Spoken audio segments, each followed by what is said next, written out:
So what can we do to help support our female cycle? So there are actually quite a few areas that feed into balancing. So one point to really remember is that your liver plays a major role in hormone balancing in the body. This is because all your hormones, once they're not needed anymore, will go through the liver. So you have to remember that the premise that the body is producing all kinds of different kinds of hormones. In fact, it's producing an awful lot of different kinds of chemistry. So hormones are kind of part of that. And when those hormones or compounds or enzymes or whatever that the body doesn't need to use anymore, they need to be kind of gotten rid of or recycled. And so female hormones like estrogen, for example, will actually go through the liver, and therefore having a really, really good liver detox pathway support is pretty critical. This stuff is quite complicated stuff. If you look into the details of it, there are different kinds of estrogens. They go through in slightly different ways.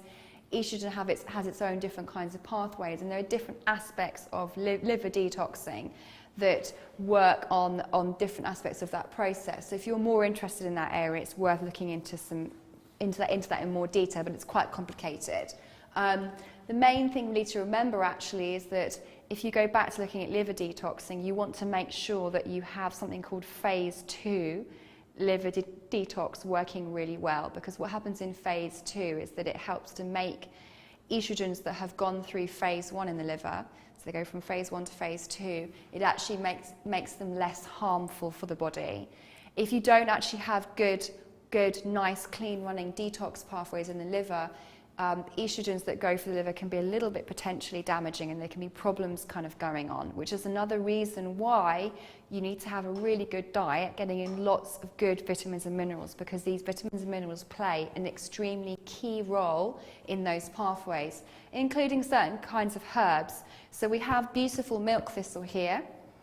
So this is actually the milk thistle when you'd see it obviously growing in the countryside, and it's pretty distinct from its very, very, very pretty purple flower. And it's often sort of almost slightly a kind of weed. It's pretty scratchy as well. And it's the seeds of the milk thistle that we use to make milk thistle products. So here we have the milk thistle seeds. And these are often crushed and made into capsules. You might have them as a tincture, but you can actually eat these, and I find them pretty delicious. So I put them in things like salads, soups, stews. You know, any time that you think you'd use pumpkin seeds and sunflower seeds, I actually use these in all sorts of kinds of dishes as well. And again, if you want to grind them, you can put them in things like nut grinders. So they're really, really nice. They've got a slightly kind of almost, they're not bitter, but they have they're not sweet, so that they're kind of going to help with things like digestion.